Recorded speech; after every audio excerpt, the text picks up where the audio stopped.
Alright boys, so we are back in the gym filming content. Now this is weird, I literally haven't filmed or done like a mic'd up session in the gym properly for ages. So just thought I'd make a YouTube video out of this and also edit down TikTok clips. Basically just going through my full leg day. Also me being on prep 9 weeks out, there is a lot of technical little things that I think about. Obviously from the seat height to, the tempo. So thought I'd just share and hopefully it can help some people out that are similar age to me or just people that have got similar goals in mind. So yeah, currently 9 weeks out for my first bodybuilding show. All right, so we're starting off with the seated hamstring curl just to get some blood in the legs. Also, I don't know if you recognised, I've shaved my legs. Bro, let me just tell you, it does give you a bit of an ego boost, makes them look more defined, but at the same time, I'm getting rashes, bro, it's not good. Get blood in the legs before we do any heavy movements. When I'm doing this, obviously pointing my toes up to the ceiling, so I'm getting like maximum stretch. And I'm just like basically recruiting my, my hamstrings at all times. And obviously when I'm at the top of the movement, when I'm here, I'm just holding it for 0.5 seconds. And then when I get to the stretch, I'm holding it for 0.5 seconds again, just because it feels fucking sick. Mind muscle connection, up to it. Also when I'm doing this as well, I don't put my hands on the actual handles, I put them here because it's just way more stable. And if you can keep your body in the same position, it's fucking ideal. Bruv, the fan is literally moving the camera. Oh.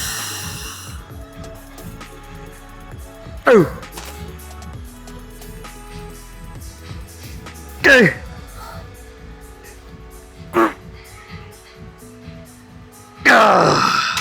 Obviously being in prep, I do have to keep in mind managing fatigue because obviously I'm on lower food, so lower energy. But yeah, I'm still trying to train as hard as possible, but just obviously with some sense in mind. Because if you're overtraining, you're just gonna end up regressing and actually just like fucking your progress. So keep it in mind, don't be stupid. On to the leg press. All right boys, so we are on to the 45-degree leg press, one of my favorite leg exercises just because it has that like element of risk and like I really get into this set.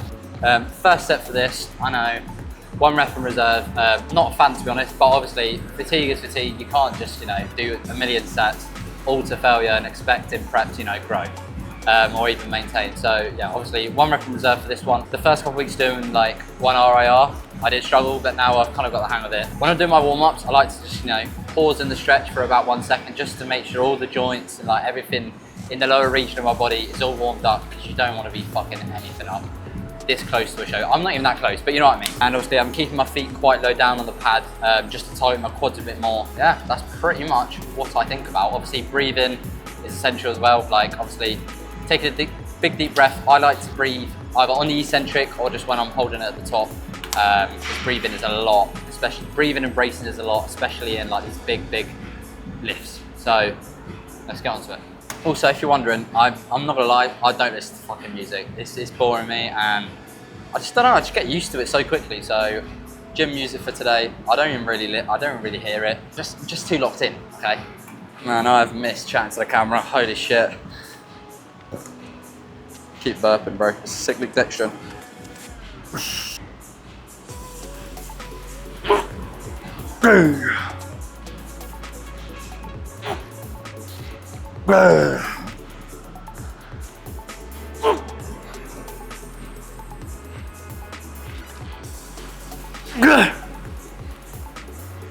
Oh my days. Oh my fucking god. That was not 1 rep in reserve, holy shit. Oh my god. So I've dropped a rep and that was to failure. So if my coach is watching this, I'm sorry, okay? But what the fuck? Bruv, I was meant to get 6 reps with 1 RIR. That was 5 reps, no RIR. All right, well, I guess next time coming, we are dropping that weight, bro. All right, boys, so we're on to the adductor. I actually don't mind this exercise. I do have to warm up quite a lot, so you'll see, like when I do it, obviously do really light weights. Otherwise, bruv, my groin just hurts like mad. So yeah, and also like I do some weird movement, I'll put it on the screen anyway. We successfully completed the adductor. Obviously, every gym bro's completed it. It's literally like the lightest stack. But yeah, we've got 95 kilos plus the little, I need to get a gym pin for it because I'm doing about 13 reps. So definitely need to invest. I quite enjoy this exercise. I connect well with it. Yeah, it's just like it's a good exercise to act like a breather because it's quite easy fatigue-wise to go to failure on this compared to like a leg press, So it gives me a bit of a breather in between like big exercises. Also, bro, that leg press is putting me in a bad mood. I've dropped like 2 reps. I've literally dropped like 2 reps since last week. Like, it's not looking good. So just message my coach. It's just something you have to, you know. That's why it's good to have a coach. It's just something you have to communicate with, and then obviously make a plan for. Also, when I'm doing this, literally slow and controlled, on the eccentric, concentric, you know the fucking drill.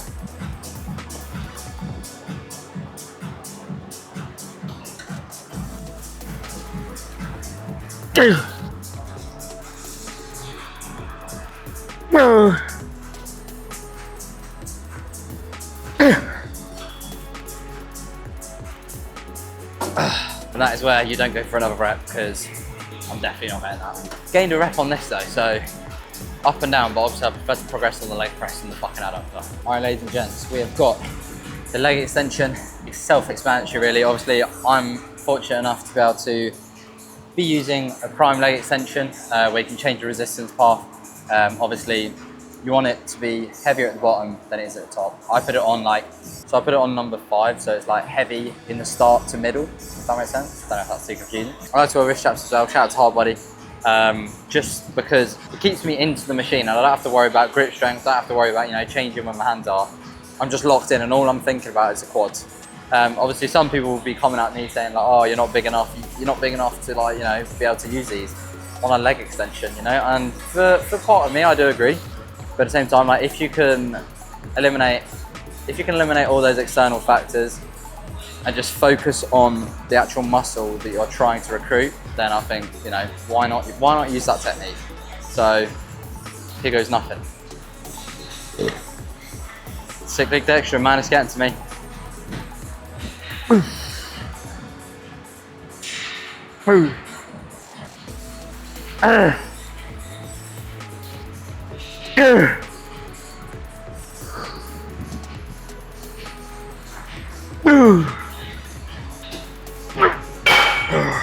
As you saw there was, like, you know, limited momentum. The tempo was good, consistent, and, you know, I was having like a 0.5 pause at the top, 0.5 pause at the bottom. And for me personally, that gives me the best mind muscle connection. I can really feel my quads being stimulated. Right, we're on to the abductor. All right, ladies and gents, we're on to the abductor. Get a nice glute pump. I don't really like this exercise, to be honest. I don't really like most glute exercises. My bum is already fucking massive. So first of all, I don't even need a bigger bum. But same as the adductor really, just nice, slow and controlled. And it gives you a good breather in between big, heavy compound exercises. Nowhere near maxing out on this. I just said my bum is big. Clearly it's not strong. It's fairly simple, just lift the weight. So let's get into it.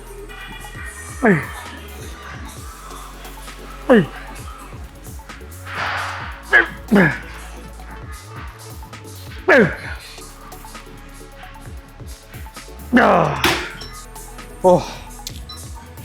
Alright boys, so we're on to the lion hamstring curl. Yeah, I've lost my hat because obviously my forehead is going to be slamming against this, which is why I have a piece of tissue. Because think about it, hear me out.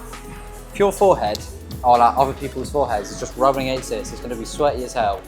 Friggin' acne, bro, especially as a teenager. Like, my skin isn't the best. So yeah, definitely try and avoid it where you can. So I do lay down a nice piece of cloth for my noggin to rest on. Lion hamstring curl, like to keep it really slow and controlled. Pause at the top especially, just to like emphasize the contraction, and really helps me kind of feel the muscle. And I've said this loads of times, but like I really do favor mind muscle connection over a lot of things. So yeah, if you can feel it, something's got to be working. When I'm doing this, I'm not, you know, anal about the back of my heels always touching my bum. It doesn't need to. As long as I can get my hamstrings fully shortened and contracted, then we're sweet. And yeah, obviously on the way down, nice and slow, not rushing, just making sure that I'm being as safe as possible in pretty much every exercise I do, because if you're not doing that, you're just putting yourself at risk. Don't know what the Barnett's saying. I can't really see from here, so if it's terrible and you can see my hairline, I do apologise. Let's get into it. I should have put the camera there. But it look like I'm getting bummed, bro. And I'm gonna put the microphone here because I just know it's just gonna be ear rape for you boys.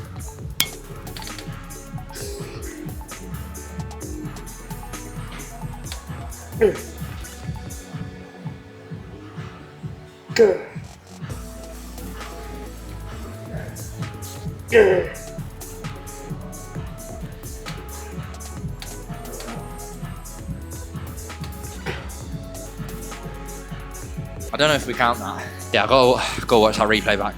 Hi boys, so we're on to the calf raise machine.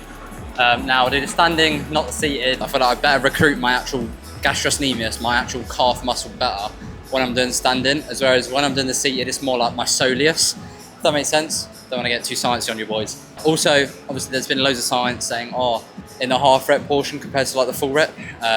So what I do is, let's say overall I do 8 reps, the last 2 or 3 will be partial reps, because then I'm including both, you know, I'm getting some full reps, I'm getting some partial reps, I'm pleasing everyone. And yeah, just some things to keep in mind. Also, I like to keep my knees slightly bent. Obviously, I just don't want to fucking fuck my knees up. And yeah, really slow, controlled. Trying to really connect with my my calves, because obviously, as you know, calves are hard as fuck to grow because we walk about everywhere. Surely they should be big. Nah. So yeah, a lot of people also, like, they just don't take them serious. So I feel like if you go in with the intent, the same intent you were to go in with a leg press, obviously don't injure yourself. But at the same time, you know, don't go in just be like, oh, it's my last exercise, I just won't train as hard. No, that's just the wrong way to go about it. So yeah, enough waffle, let's get into it.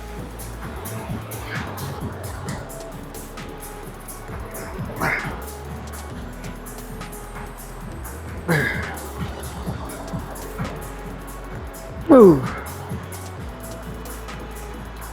Move.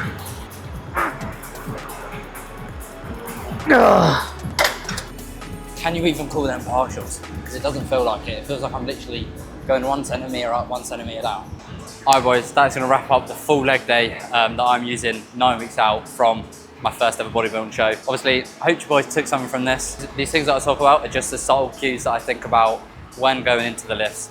And I feel like they do help me just stay on top of my actual form, you know, because people can, you know, become complacent. They've been going to the gym for a couple of years, and it's always good to, you know, remind yourself that these little things do really matter. Like I said, I hope you boys took something from this, and it's just good to be back in front of the camera, man. I've had my head down. I've been getting on my videography work, so shout out. I'll put my Instagram, my videography Instagram on the screen now. I've been getting loads of work done for that, and I've just obviously not made time for this. So it's good to be back on the camera. It's good to be back doing what I first started, you know, what I first started enjoying and doing. So yeah, thanks for watching, boys. Catch you in the next one.